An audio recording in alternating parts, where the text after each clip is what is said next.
चलिए बिस्मिल्लाहिर्रहमानिर्रहीम।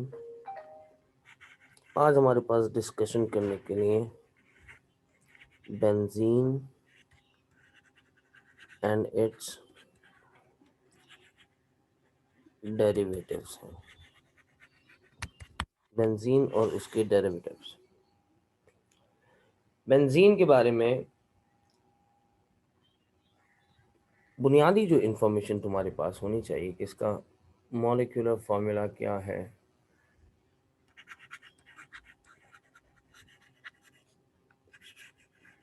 Formula C6 और H6 है। अच्छा, C6H6 अगर इसका मॉलिक्यूलर फार्मूला है तो मॉलिक्यूलर मास इसका 72 होना चाहिए, राइट। और इसका बॉइलिंग पॉइंट 80 डिग्री सेल्सियस तक होता है, 78 to 80। ये डिपेंड करता है कि इसमें क्या क्या इम्प्योरिटीज मौजूद हैं, क्या नहीं है। अच्छा सर A2 का पार्ट है ये। हाँ, ये A2 का पार्ट है। मैं यहाँ लिख देता हूँ A2 सब ऑर्गेनिक। यहाँ से ऑर्गेनिक जी ऑर्गेनिक यहाँ से शुरू हो रही है A2 की। A2। अच्छा, जी मेरे पास एरोमेटिक, एक minute, benzene are classified as aromatic compounds. Aromatic का मतलब होता है इनमें एक स्पेशल अरोमा है। अरोमा मतलब बू है, जस्ट लाइक पेट्रोल, राइट। और इसका जो शेप है, जो मॉलिक्यूलर स्ट्रक्चर है, उसका स्केलेटल अपीयरेंस कुछ इस तरह से। This is the skeletal formula of benzene. अच्छा, एरोमेटिक कंपाउंड्स में मेरे पास एक्चुअली दो हैं। एक बेंजीन एरोमेटिक हाइड्रोकार्बन है, हाइड्रोकार्बन, और दूसरा है मीथाइल बेंजीन, ये भी एरोमेटिक हाइड्रोकार्बन है। बेंजीन और मिथाइल बेंजीन। बेंजीन का फॉर्मूला तो तुमने देख लिया, C6H6 है। मिथाइल बेंजीन का फॉर्मूला CH3C6H5 है। यानी अगर मैं इसका स्केलेटल फॉर्मूला देखूं, ये तो गया बेंजीन वाला पार्ट, और यहाँ लगा दो CH3, या यहाँ कुछ लिखने की जरूरत नहीं, बस एक डैश लाइन डाल के छोड़ दो। और अगर तुम इसका डिस्प्लेड फॉर्मूला देखना चाहते हो बेंजीन का, डिस्प्लेड फॉर्मूला, डिस्प्लेड फॉर्मूला में 6 कार्बन एक हेक्सागोन में अरेंज हुए हुए हैं।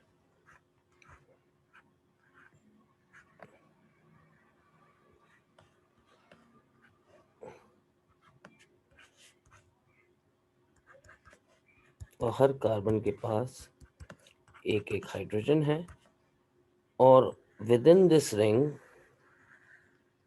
एक सर्कल डेवलप किया जाता है।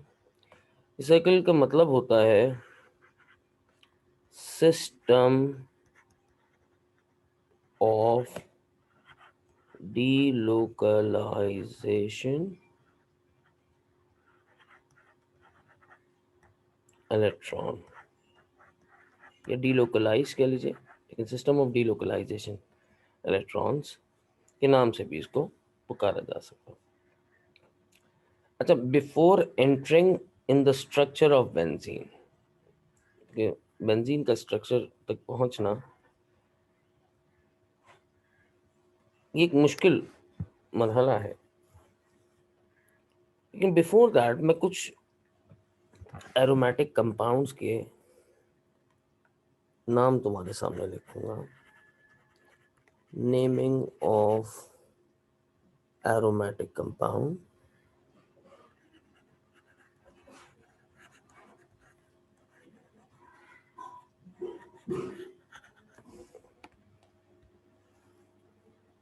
एरोमेटिक स्पेशल स्मेल वाले कंपाउंड.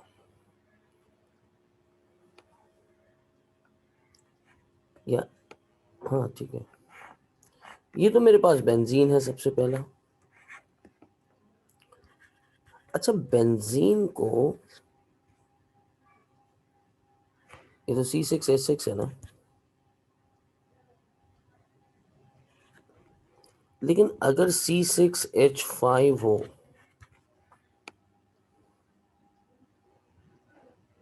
राइट,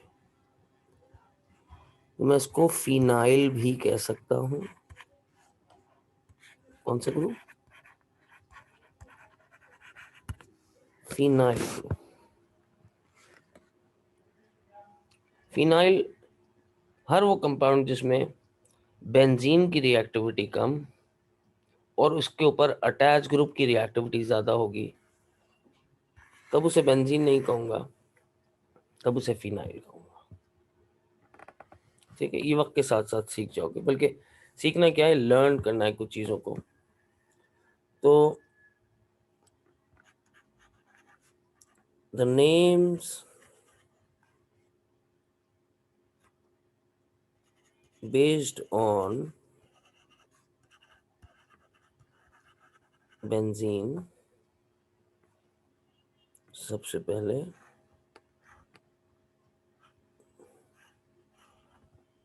अगर यहाँ पर क्लोरो ग्रुप लगा हुआ है तो उसको कहोगे क्लोरो बेंजीन. इस पर नाइट्रो ग्रुप लगा हुआ है अकेला, तो तुम उसे कहोगे नाइट्रो बेंजीन. ये तुम्हें चीजें याद कर लेनी है ताकि तुम्हें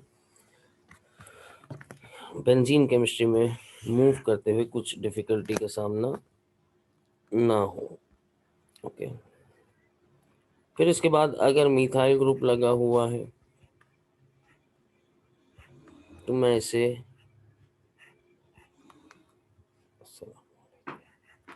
मिथाइल बेंजीन कहूंगा.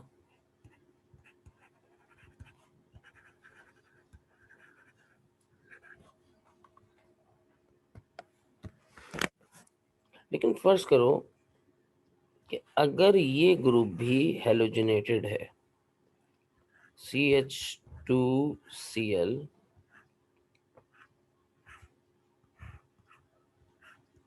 तो मैं इसे कहूंगा क्लोरो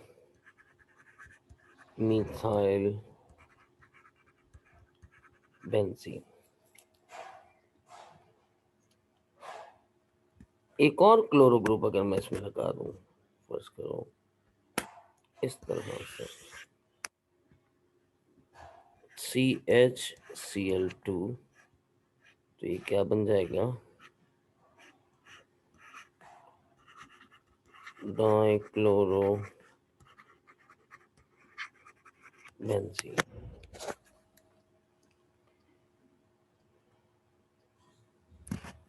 या फिर कार्बोक्सिलिक एसिड ग्रुप लगा दूं.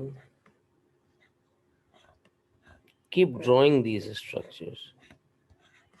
इसकी स्क्रीनशॉट्स नहीं लेना बेटा, एक दफा बना लो ताकि याद भी हो जाए. Benzoic acid, although this has 7 carbon. तो अगर मैं इन सब के मॉलिक्यूलर फॉर्मूला लिखना चाहूँ तो मैं लिखूंगा C6H5Cl, C6H5NO2, ये हो जाएगा CH3C6H5, ये हो जाएगा CH2Cl C6H5, ये हो जाएगा CH2 C6H5 और ये C6H5COOH। अच्छा, लेकिन जब कि ज़्यादा रिएक्टिविटी, जो बेंजीन से ज़्यादा रिएक्टिव ग्रुप्स हैं वो अटैच हो जाते हैं, तो हम इनके साथ फिनाइल का प्रीफिक्स यूज कर सकते हैं। कैसे, इनको भी देखते हैं। सबने ये ड्रॉ कर लिया बेटा?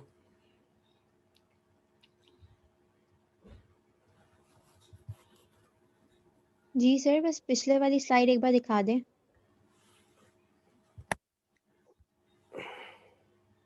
एक मिनट था, मैं वापस लेके जाता हूँ उसको।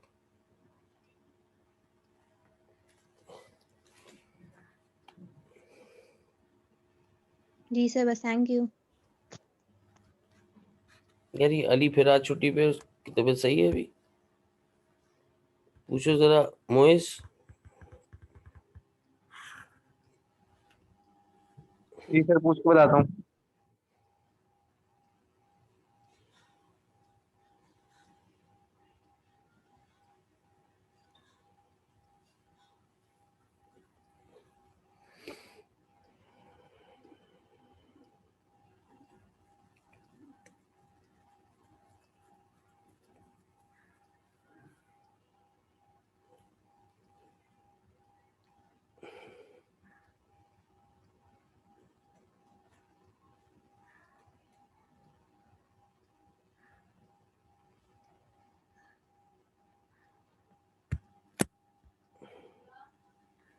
चलिए नेक्स्ट पेज पे चलते हैं।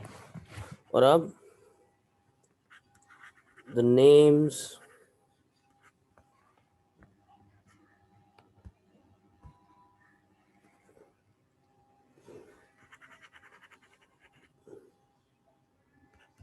is based on, names are based sir on, वो मेरे ख्याल में आइल्स के पेपर के लिए गया हुआ है, तैयारी के लिए कुछ। ये भी मजाक है जी। फिनाइल की बेसिस के ऊपर जो नेम है, कि जब यही बेंजीन रिंग फिनाइल कहलाया जाएगा तो इसको कहेंगे फिनाइल अमाइन। अच्छा जी,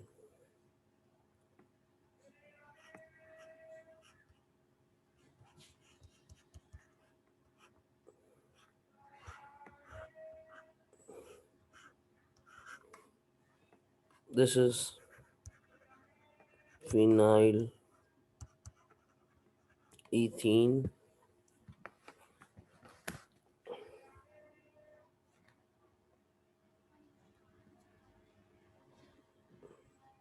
Now next will be C double bond O CH3.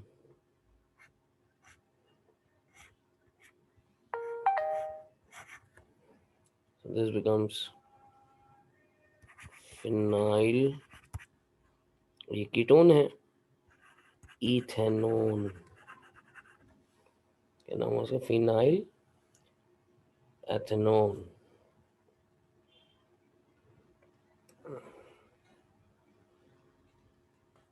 Next structure,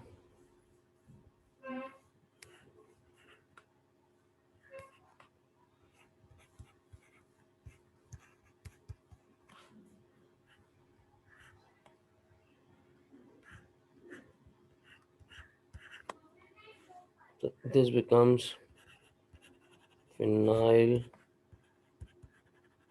ethanoate.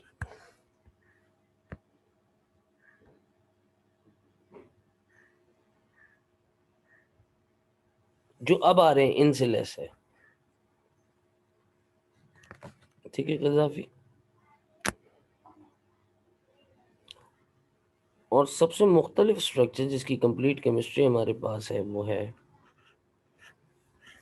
जिसकी पूरी केमिस्ट्री हमें पढ़नी है, वो है फिनोल।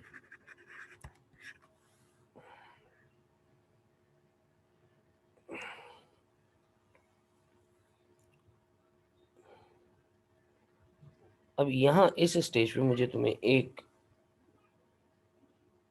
जरूरी बात पढ़ानी है।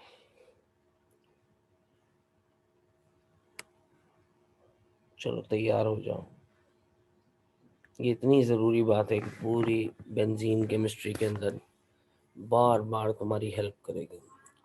अज्यूम करते हैं कि ये बेंजीन है, कि मुझे अब दूसरे नेमिंग की तरफ जाना है। ये बेंजीन है,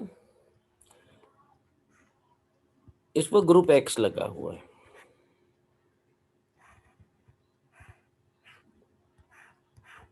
ठीक है, अब इस एक्स के दो नेचर हो सकते हैं। अगर ये हाईली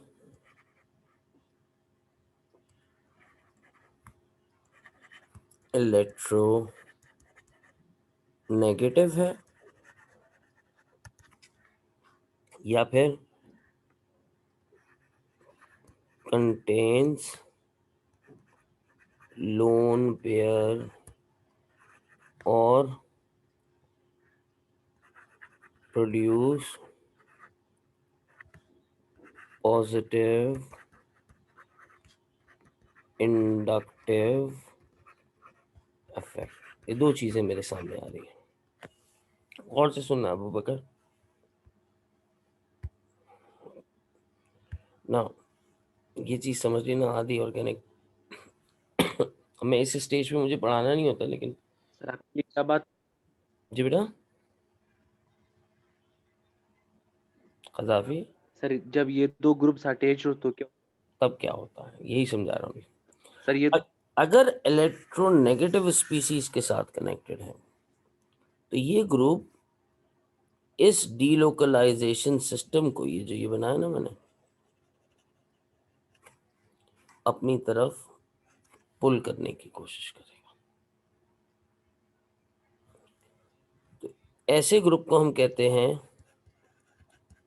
इलेक्ट्रॉन विथड्रॉइंग ग्रुप। ऐसे ग्रुप को हम क्या कहते हैं?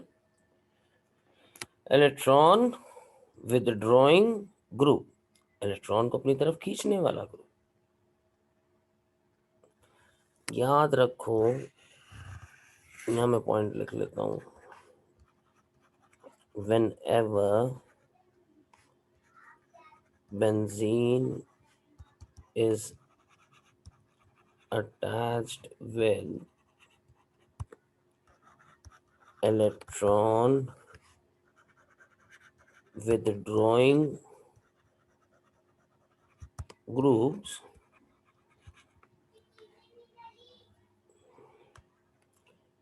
it deactivates benzene. ये बेंजीन को डीएक्टिवेट करेगा, यानी इसकी रिएक्टिविटी को कम कर देगा। और अगर बेंजीन की रिएक्टिविटी कम हो जाती है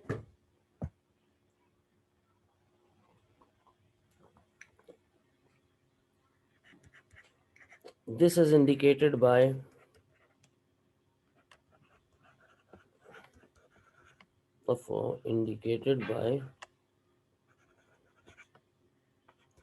the second substituent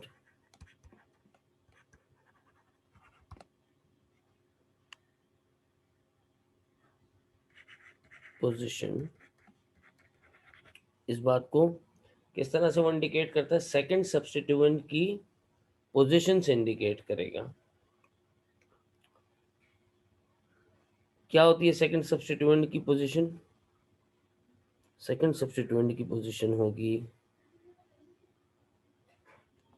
कार्बन 3 और 5। अब जरा बात को दोबारा से कलेक्ट करो। If this group is electronegative और नॉट हैविंग लोन पेयर, दो में से एक बात है, इलेक्ट्रोनेगेटिव भी है और लोन पेयर भी नहीं है, ये बेंजीन को डीएक्टिवेट करेगा। डीएक्टिवेट करने का मतलब बेंजीन क्विकली रिएक्ट नहीं कर पाएगा डीएक्टिवेट का मतलब benzene needs special condition to react. और नेक्स्ट सब्स्टिट्यूएंट, फर्स्ट करो ये एक्स को लगा हुआ है, ये जिस भी पोजीशन पे लगा है उस पोजीशन को तुम क्या कहोगे, कार्बन नंबर 1। तो ये क्या हो जाएगा 2, ये क्या हो जाएगा 3, 4, 5, 6। तो जो सेकंड सब्स्टिट्यूएंट आएगा वो कहाँ आएगा, 3 पर या 5 पर। सेकंड सब्स्टिट्यूएंट कहाँ आएगा, 3 पर या 5 पर। तो अभी तुम्हें कुछ नेम्स लिखूंगा तुम्हारे सामने, तो तुम देखोगे और तुम मुझे बताओगे कि जो फर्स्ट कनेक्टेड ग्रुप है वो इलेक्ट्रॉन विदड्रॉइंग है या नहीं। ठीक है, ये बेंजीन रिंग के डीलोकलाइजेशन सिस्टम को अपनी तरफ खींचना शुरू कर देगा, जिससे बेंजीन डीएक्टिवेट होगा और बेंजीन नेक्स्ट सब्स्टिट्यूएंट को कौन सी पोजीशन पे बुलाएगा, 3rd और 5th। अच्छा जी, अब क्या होगा, अगर benzene is connected to a species with a lone pair or this can produce positive inductive effect जैसे alkyl groups, तो ये अपनी नेगेटिविटी, अपना लोन पेयर, अपना इंडक्टिव इफेक्ट बेंजीन रिंग को देना शुरू करेगा। Whenever benzene is attached with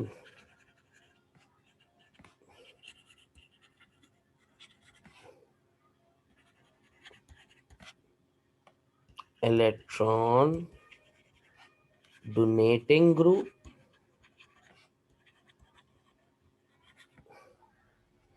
it activates benzene ring।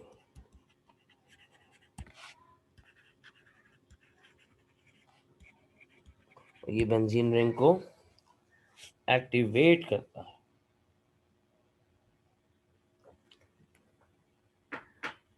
Activation से मतलब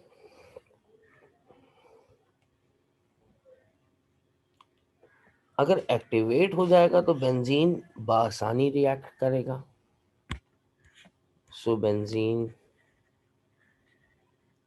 reacts easily।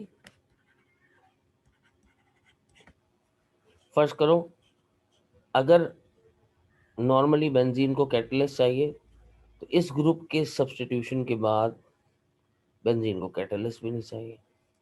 अगर हाई टेम्परेचर चाहिए था इससे पहले तो इस ग्रुप के सब्स्टिट्यूशन के बाद बेंजीन लो टेम्परेचर पे भी रिएक्ट कर जाएगा।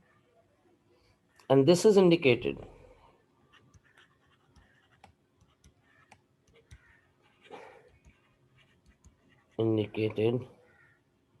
by substituting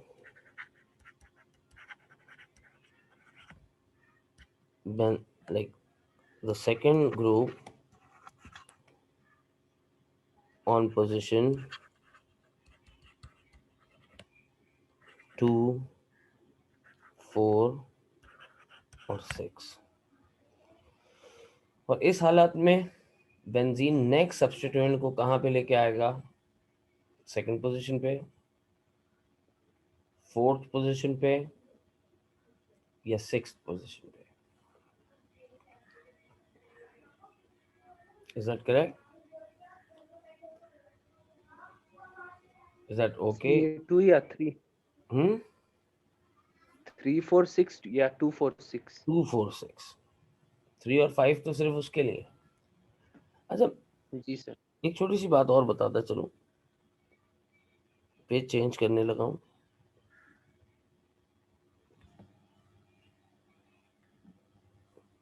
क्योंकि बेंजीन की इन पोजीशंस के कुछ खास नाम भी हैं।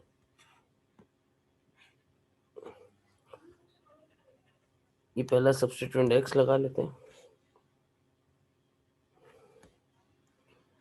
पोजीशन 2 और 6 को ऑर्थो पोजीशन कहते हैं।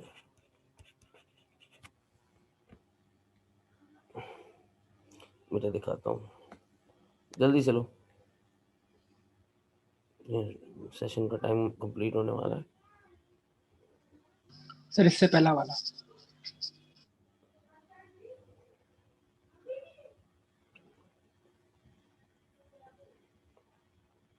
जी सर हो गया। पोजीशन 2 और पोजीशन, अगर ये 1 मान लो इसे, और 6 ऑर्थो पोजीशन है, 3 और 5 इसकी मेटा पोजीशन है, जो बताते हैं कि अगर कोई ग्रुप इधर लग रहा है तो वो इसकी वजह से लग रहा है और ये इसकी रिएक्टिविटी को कम करने वाला है। And this position is called para position. तो अगर एक्टिवेटर लगता है तो ऑर्थो पैरा पोजीशन के ऊपर रिएक्शन हो सकते हैं, और अगर डीएक्टिवेटर लगता है तो मेटा पोजीशन के ऊपर नेक्स्ट सब्स्टिट्यूशन होते हैं। Is that thing making sense? Please chat box में आंसर कीजिए। ये सिर्फ नाम है, ऑर्थो मेटा तुम्हें याद नहीं करना है, लेकिन फिर भी मैंने बता दिया कि एप्टीट्यूड टेस्ट या सैट 2 की प्रिपरेशन जो बच्चे करेंगे उनको ये लफ्ज भी बताए जाएंगे, तो याद रखिएगा आप। चलिए रिस्पॉन्ड कीजिए ताकि मैं इस चैट इसको ख़त्म करूं, इस सेशन को। वापस सकते आप सर? जी समझ आ के समझ आ गया। बाकी सब सर ये सेंटेंस दोबारा रिपीट कर सकते हैं? और अच्छा वो बताओ। कब लगेगा ग्रुप? जब रिएक्ट लगेगा। कज़ाफ़ी तुम्हारी आवाज़ बहुत डिस्ट्रीब्यूटेड आ रही है। सर ऑर्थो पे सब्स्टिट्यूशन कब होगी? जब इलेक्ट्रोनेगेटिव ग्रुप लगेगा। नहीं, ऑर्थो पोजीशन पे जब सब्स्टिट्यूशन होगी जब ये वाला ग्रुप डोनर ग्रुप होगा।